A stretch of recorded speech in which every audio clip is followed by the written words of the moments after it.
ಮಡಿಕೇರಿಯಲ್ಲಿರುವ ಕೊಡಗು ವೈದ್ಯಕೀಯ ವಿಜ್ಞಾನಗಳ ಸಂಸ್ಥೆ ಬೋಧಕ ಆಸ್ಪತ್ರೆಯಲ್ಲಿ ಎಂಬಿಬಿಎಸ್ ಸೇರಿದಂತೆ ಆರೋಗ್ಯ ವಿಜ್ಞಾನ ಕೋರ್ಸ್ಗಳು ಲಭ್ಯವಿದ್ದು, ಗ್ರಾಮೀಣ ಭಾಗದ ವಿದ್ಯಾರ್ಥಿಗಳು ಈ ಅವಕಾಶಗಳನ್ನು ಸದುಪಯೋಗಪಡಿಸಿಕೊಳ್ಳಬೇಕೆಂದು ಆಸ್ಪತ್ರೆಯ ಡೀನ್ ಡಾಕ್ಟರ್ ಲೋಕೇಶ್ ಸಲಹೆ ನೀಡಿದ್ದಾರೆ. ಕೊಡಗು ಜಿಲ್ಲಾ ಕಾರ್ಯನಿರತ ಪತ್ರಕರ್ತರ ಸಂಘ, ಸೋಮವಾರಪೇಟೆ ತಾಲೂಕು ಸಂಘ, ಕೊಡಗು ವೈದ್ಯಕೀಯ ವಿಜ್ಞಾನಗಳ ಸಂಸ್ಥೆಯ ಬೋಧಕ ಆಸ್ಪತ್ರೆ ಹಾಗೂ ಮಾದಾಪುರ ಗ್ರಾಮ ಪಂಚಾಯಿತಿಯ ಸಂಯುಕ್ತ ಆಶ್ರಯದಲ್ಲಿ ಪಂಚಾಯಿತಿ ಸಭಾಂಗಣದಲ್ಲಿ ಆಯೋಜಿಸಿದ್ದ ಉಚಿತ ಆರೋಗ್ಯ ತಪಾಸಣಾ ಶಿಬಿರವನ್ನು ಉದ್ಘಾಟಿಸಿ ಮಾತನಾಡಿದ ಅವರು, ಗ್ರಾಮೀಣ ಭಾಗದ ಜನರಿಗೆ ಆರೋಗ್ಯ ಸೇವೆಗಳನ್ನು ತಲುಪಿಸುವ ಉದ್ದೇಶದಿಂದ ಶಿಬಿರ ಆಯೋಜಿಸಲಾಗುತ್ತಿದೆ. ಆರೋಗ್ಯ ಸಮಸ್ಯೆಗಳನ್ನು ಆರಂಭಿಕ ಹಂತದಲ್ಲೇ ಪತ್ತೆ ಹಚ್ಚಿ ಚಿಕಿತ್ಸೆ ಪಡೆಯಬೇಕು. ಸಾರ್ವಜನಿಕರು ಆರೋಗ್ಯ ತಪಾಸಣೆ ಮಾಡಿಸಿಕೊಳ್ಳಬೇಕೆಂದು ಹೇಳಿದರು.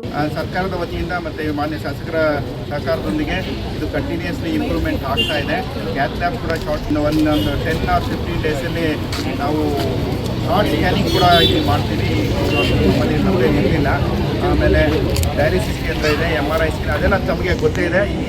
ಈ ಎಲ್ಲ ಫೆಸಿಲಿಟೀಸನ್ನು ತಾವು ಬಂದು ಉಪಯೋಗಿಸ್ಕೋಬೇಕು. ಏನೇ ನಿಮಗೆ ನ್ಯೂನತೆ ಇದ್ದರೂ ಕೂಡ ನಮ್ಮಲ್ಲಿ ಡಿಸ್ಟ್ರಿಕ್ಟ್ ಸರ್ಜನ್ ಇದ್ದಾರೆ ಮತ್ತು ಮೆಡಿಕಲ್ ಸೂಪರ್ಡೆಂಟ್ ಇದ್ದಾರೆ, ಅವ್ರು ಗಮನಿಸಿದ್ರೆ ಅದನ್ನು ಪರಿಹರಿಸಲಾಗುವುದು. ಸೈಡ್ ಬೈ ಸೈಡ್ ಸೈನ್ಸ್ ಅಂತ ಇದೆ, ನರ್ಸಿಂಗ್ ಅಂತ ಇದೆ, ಪ್ಯಾರಾಮೆಡಿಕಲ್ ಕೋರ್ಸ್ ಅಂತ ಇದೆ. ಅದನ್ನು ಕೂಡ ತಾವು ಬಂದು ಅದ್ರ ಬಗ್ಗೆ ವಿಚಾರ ಮತ್ತು ಮಾಹಿತಿಯನ್ನು ಪಡ್ಕೊಂಡು ತಮ್ಮ ಮಕ್ಕಳನ್ನು ತಮ್ಮ ಈ ಕೋರ್ಸ್ಗೆ ಸೇರಿಸಲಿಕ್ಕೆ ಅದು ಕೂಡ ಸ್ವಲ್ಪ ಸಹಕಾರಿಯಾಗುತ್ತೆ ಅಂತ. ಆಸ್ಪತ್ರೆಯ ಆಡಳಿತ ವೈದ್ಯಾಧಿಕಾರಿ ಡಾಕ್ಟರ್ ನಂಜುಂಡಯ್ಯ ಮಾತನಾಡಿ, ಗರ್ಭಿಣಿಯರು ಹಾಗೂ ಮಕ್ಕಳ ಆರೋಗ್ಯ ರಕ್ಷಣೆಗೆ ಸರ್ಕಾರದಿಂದ ಹಲವು ಸೌಲಭ್ಯಗಳು ಲಭ್ಯವಿದೆ. ಗರ್ಭಧಾರಣೆಯ ಆರಂಭದಿಂದಲೇ ನಿಯಮಿತ ತಪಾಸಣೆ, ಪೌಷ್ಟಿಕ ಆಹಾರ ಹಾಗೂ ವೈದ್ಯರ ಸಲಹೆಗಳನ್ನು ಪಾಲಿಸುವುದು ತಾಯಿ ಮತ್ತು ಮಗುವಿನ ಆರೋಗ್ಯಕ್ಕೆ ಅಗತ್ಯ ಎಂದರು. ಪ್ರತಿಯೊಬ್ಬರೂ ಆರೋಗ್ಯದ ಕಾಳಜಿ ವಹಿಸುವಂತೆ ಕರ್ನಾಟಕ ರಾಜ್ಯ ಕಾರ್ಯನಿರತ ಪತ್ರಕರ್ತರ ಸಂಘದ ನಿರ್ದೇಶಕಿ BR ಸವಿತಾ ರೈ ಸಲಹೆ ನೀಡಿದರು. ತಿಂಗಳಿಗೊಮ್ಮೆ ಬರಬೇಕಾಗುತ್ತೆ. ಎರಡನೇ ಟ್ರೈಮಿಸ್ಟ್ರಲ್ಲಿ 15 ದಿನಕ್ಕೊಮ್ಮೆ ಬರಬೇಕಾಗುತ್ತೆ. ಕೊನೆ ಟ್ರೈಮಿಸ್ಟ್ರಲ್ಲಿ ವಾರಕ್ಕೊಮ್ಮೆ ಆದ್ರೂ ಬಂದು ಚೆಕಪ್ ಮಾಡಿಸ್ಕೊಂಡ್ರೆ ತಾಯಿ ಆರೋಗ್ಯನ ಇಂಪ್ರೂವ್ ಮಾಡ್ಕೋಬಹುದು, ತಾಯಿ ಮರಣನ ಕಡಿಮೆ ಮಾಡ್ಕೋಬಹುದು. ಯಾಕೆಂದ್ರೆ ದೊಡ್ಡವರಲ್ಲಿ ಹೇಳಿದಾಗೆ ಒಂದು ಹೆಣ್ಣು ಕಲಿತರೆ ಹೆಣ್ಣು ಒಂದು ಆರೋಗ್ಯವಂತವಾಗಿದ್ರೆ ಒಂದು ವಿದ್ಯಾಸಂಸ್ಥೆನೇ ನಿರ್ಮಾಣ ಮಾಡ್ದಂಗೆ ಅಂತ ಹೇಳ್ತಾರೆ. ಹಾಗಾಗಿ ಯಾಕೆ ಇದನ್ನ ಹೇಳ್ತಾ ಇದ್ದೀನಿ ಅಂತಂದ್ರೆ, ಈ ಸಂದರ್ಭದಲ್ಲಿ ಆಸ್ಪತ್ರೆಗೆ ಇನ್ನೂ ಕೂಡ ಕೆಲವೊಂದು ದಾಖಲಾತಿನೇ ಆಗದೆ ಇರುವಂತಹ ಗರ್ಭಿಣಿಯರು ಆಸ್ಪತ್ರೆಗೆ ಬರ್ತಾರೆ, ಕೊನೆ ಮೂಮೆಂಟಲ್ಲಿ ಬರ್ತಾರೆ. ಯಾಕೆಂದ್ರೆ ಇವತ್ತಿಗೂ ಕೂಡ ರಕ್ತಹೀನತೆಯಿಂದ ಬೆಳಲ್ತಾ ಇರುವಂತಹ ಸಾಕಷ್ಟು ಗರ್ಭಿಣಿಯರಿದ್ದಾರೆ. ಸೊ ಎಲ್ಲದಕ್ಕೂ ಕೂಡ ಟ್ರೀಟ್ಮೆಂಟ್ ಇದೆ. ಈಗ ಎಲ್ಲದಕ್ಕೂ ಕೂಡ ಪರೀಕ್ಷೆ ಮಾಡಲಿಕ್ಕೆ ನಮ್ಮಲ್ಲಿ ಮೆಥಡ್ ಇದಾವೆ, ತಜ್ಞ ವೈದ್ಯರಿದ್ದಾರೆ, ಎಲ್ಲ ಸೇವೆಗಳು ಕೂಡ ಸಿಗ್ತದೆ. ಆದರೆ ತಿಳುವಳಿಕೆ ಕೂಡ ಇನ್ನೂ ಆಗ್ಬೇಕು. ಅದೇ ರೀತಿ ಶಿಶು ಮರಣನೂ ಕೂಡ ಅಷ್ಟೇ. ಸೊ ನಮ್ಮಲ್ಲಿ ಈಗ ರಿಹ್ಯಾಬಿಲಿಟೇಷನ್ ಸೆಂಟರ್ ಅಂತ ಇದೆ, ನಿಯೋನೇಟಲ್ ರಿಹ್ಯಾಬಿಲಿಟೇಷನ್ NRC ಅಂತ ಒಂದು ಕೌಂಟರ್ ಇದೆ. ಅತಿ ತೂಕವಾಗಿರುವಂಥ ಕಡಿಮೆ ಇರುವಂಥ ಮಕ್ಕಳುಗಳು ಬಂದರೆ ಅವ್ರಿಗೆ ಅಡ್ಮಿಟ್ ಮಾಡಿಕೊಂಡು 1 ವಾರ ಅಥವಾ 15 ದಿನ ಅವರಿಗೆಲ್ಲ ಉಚಿತವಾಗಿ ಊಟ ಸಿಗುತ್ತೆ, ಟ್ರೀಟ್ಮೆಂಟ್ ಎಲ್ಲ ಸಿಗುತ್ತೆ. ಮತ್ತೆ ನೋಡ್ಕೊಳ್ಳೋಕ್ಕೆ ಬರುವಂಥ ಪೇರೆಂಟ್ಸ್ಗಳಿಗೆ ಅವರು ದಿನದಲ್ಲಿ ಹೊರಗಡೆ ಹೋಗಿ ಎಷ್ಟು ಕೂಲಿ ಮಾಡ್ತಾರೆ ಆ ದುಡ್ಡನ್ನು ಕೂಡ ನಾವು ಕೊಡ್ತೀವಿ ಅವ್ರಿಗೆ, ಸರ್ಕಾರದಿಂದ ಅದನ್ನು ಕೂಡ ಸಿಗುತ್ತೆ. ಸೊ ಈ ಥರದ್ದೆಲ್ಲ ಸೌಲಭ್ಯಗಳಿದ್ದಾವೆ. ದಯಮಾಡಿ ನಾನು ಈ ಒಂದು ಸಭೆಯ ಮುಖಾಂತರ ವಿನಂತಿ ಮಾಡ್ಕೊಳ್ಳೋದು, ಅಂಥ ಮಕ್ಕಳು ಯಾವ್ದಾರ ಇತ್ತು ಅಂತ ದಯಮಾಡಿ ಆಸ್ಪತ್ರೆಗಳಿಗೆ ಕಳಿಸ್ಕೊಡ್ಬೇಕು. ಸೊ ಈಗ ಬಂದಿದ್ದಾರೆ, ಕಾಂಟ್ಯಾಕ್ಟ್ ಮಾಡಲಿಕ್ಕೆ ಕಷ್ಟ ಆಗ್ತದೆ ಅಂತ ಹೇಳಿದ್ರೆ ನಮ್ಮ ಎಲ್ಲ ಹಿರಿಯ ಮತ್ತು ಕಿರಿಯ ವೈದ್ಯಾಧಿಕಾರಿಗಳು ಬಂದಿದ್ದಾರೆ. ಅವ್ರದ್ದು ಕಾಂಟ್ಯಾಕ್ಟ್ ನಂಬರ್ಗೆ ನಿಮ್ಮ ಆ ಥರದವ್ರು ಊರಿನವ್ರು ಯಾರನ್ನ ಇತ್ತು ಅಂತ ಹೇಳಿದ್ರೆ ಅವ್ರದ್ದು ಕಾಂಟ್ಯಾಕ್ಟ್ ನಂಬರ್ಸನ್ನು ಅವ್ರು ಕೊಟ್ಟರೆ ಆಸ್ಪತ್ರೆಗೆ ಬಂದಾಗ ನಿಮಗೆ ಯಾವುದೇ ರೀತಿ ತೊಂದರೆ ಆಗದೆ ಇರೋ ಥರ ನಾವು ನೋಡ್ಕೊಳ್ತೀವಿ. ನಿಮಗೆ ಬೇಕಾಗಿರುತ್ತೆ ಸರ್ವಿಸ್ ಕೊಡಲಿಕ್ಕೆ ನಾವು ಬದ್ಧರಾಗಿದ್ದೇವೆ. ಇಡೀ ವೈದ್ಯರ ತಂಡ ಇವತ್ತು ಮಾದಾಪುರದ ಪುಟ್ಟ ಪಂಚಾಯಿತಿಗೆ ಬಂದು ಎಲ್ಲ ಸೌಲಭ್ಯ ಏನೇನು ಆರೋಗ್ಯಕ್ಕೆ ಸಂಬಂಧಿಸಿದ್ರೆ ಇವತ್ತು ಆರೋಗ್ಯವಾಗಿದ್ದಾಗ ಮಾತ್ರ ಮನುಷ್ಯ ಯಾವುದೇ ಕೆಲಸವನ್ನ ಮಾಡ್ಲಿಕ್ಕೆ ಸಾಧ್ಯ ಆಗುತ್ತೆ.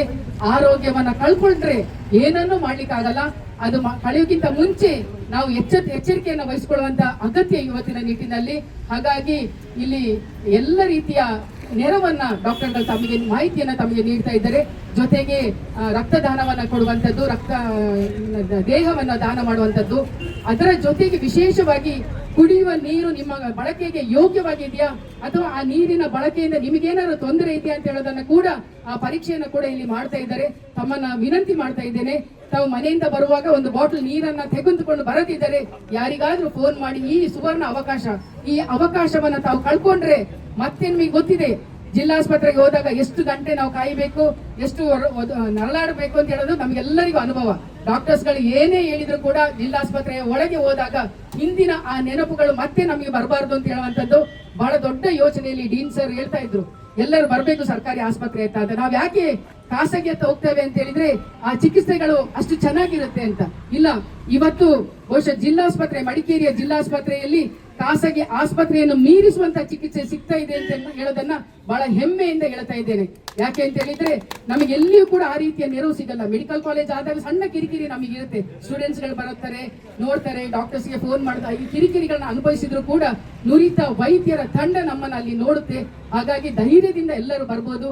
ಇಂತಹ ಕಾರ್ಯಕ್ರಮಗಳು ಅತಿ ಹೆಚ್ಚಾಗಿ ಆಗ್ಬೇಕಾಗುತ್ತೆ. ಸೋಮವಾರಪೇಟೆ ತಾಲೂಕು ಕಾರ್ಯನಿರತ ಪತ್ರಕರ್ತರ ಸಂಘದ ಅಧ್ಯಕ್ಷ ವಿಶ್ವಕುಂಬೂರು ಕಾರ್ಯಕ್ರಮದ ಅಧ್ಯಕ್ಷತೆ ವಹಿಸಿ ಮಾತನಾಡಿದರು.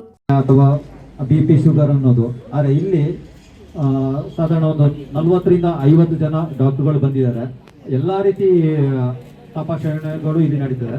ಮತ್ತೆ ನನಗೂ ತುಂಬಾ ಆಸೆ ಇತ್ತು, ನಾನು ಅಧ್ಯಕ್ಷ ಆದ ನಂತರ ಒಂದು ಒಳ್ಳೆ ಕಾರ್ಯಕ್ರಮ ಮಾಡಬೇಕು ಅಂತ ಅನಿಸ್ತು. ಆ ಕಾರ್ಯಕ್ರಮಕ್ಕೋಸ್ಕರ ನಾನು PDO ಅವ್ರ ಜೊತೆ ಮಾತಾಡುವಾಗ ಒಂದು ಆರೋಗ್ಯ ಶಿಬಿರನ ಮಾಡೋಣ, ಎಲ್ಲರಿಗೆ ಉಪಯೋಗ ಆಗುತ್ತೆ ಅಂತ ನಾನು ಹೇಳುವಾಗ ಖಂಡಿತ ನಾವು ಸಹಕಾರ ಕೊಡ್ತೀವಿ ಅಂತ ಹೇಳಿದ್ರು. ಅದೇ ರೀತಿ ಇಲ್ಲಿ ಕೆಲವೊಂದು ದಾನಿಗಳು ಇಲ್ಲ ನೀವು ಮಾಡಿ, ನಿಮಗೆ ನಾವು ಸಪೋರ್ಟ್ ಇದ್ದೀವಿ ಅಂತ ಹೇಳಿದ್ರು.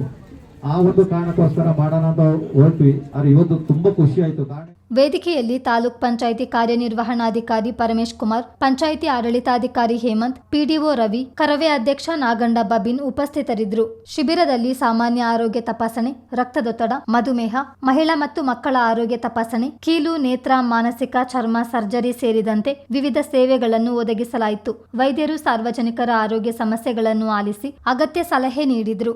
373 ಮಂದಿ ಆರೋಗ್ಯ ತಪಾಸಣೆ ಮಾಡಿಸಿಕೊಂಡರು. ಸಾರ್ವಜನಿಕರು, ಪಂಚಾಯಿತಿ ಸಿಬ್ಬಂದಿಗಳು ಮತ್ತು ಪತ್ರಕರ್ತರು ರಕ್ತದಾನ ಮಾಡಿದರು.